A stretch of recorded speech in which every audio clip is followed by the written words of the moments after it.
পাঁচ দফা দাবিতে 7 বিভাগীয় শহরে জামায়াতের বিক্ষোভ মিছিল।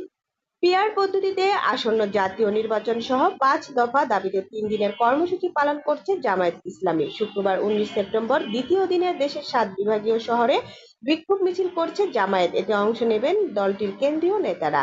এর আগে বুধবার 17 সেপ্টেম্বর জামায়াতের এক সংবাদ বিজ্ঞপ্তিতে জানানো হয়, শুক্রবারের কর্মসূচিতে মহানগর নেতৃত্ব দেবেন দলটির নায়েবে আমির অধ্যাপক মুজিবুর রহমান। রংপুর মহানগরে থাকবেন সেক্রেটারি জেনারেল অধ্যাপক মিয়া গোলাম পরোয়ার। চট্টগ্রাম মহানগরে থাকবেন সহকারী সেক্রেটারি জেনারেল মাওলানা রফিকুল ইসলাম খান।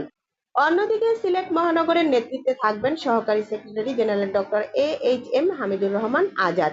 এছাড়া রাজশাহী মহানগরের সহকারী secretary general advocate Mozammel Hossain Helal Momen Shahi, Mymensingh মহানগরের সহকারী secretary general advocate Ehsanul Mahbub Zubair এবং খুলনা মহানগরে কর্মসূচিতে নেতৃত্ব দিবেন কেন্দ্রীয় নির্বাহী পরিষদের সদস্য এবং কেন্দ্রীয় প্রচার ও মিডিয়া বিভাগের সেক্রেটারি অ্যাডভোকেট মতিউর রহমান আকন্দ। ঘোষিত দাবি আদায়ের লক্ষ্যে কর্মসূচিতে ব্যাপকভাবে অংশগ্রহণের জন্য সংশ্লিষ্ট মহানগরবাসী প্রতি উদ্যত আহ্বান জানিয়েছে জামায়াত।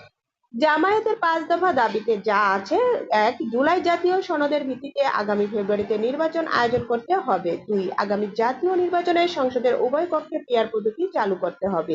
3. অবাধ, সুষ্ঠু ও গ্রহণযোগ্য নির্বাচনের লক্ষ্যে সবার জন্য লেভেল প্লেইং ফিল্ড নিশ্চিত করতে হবে।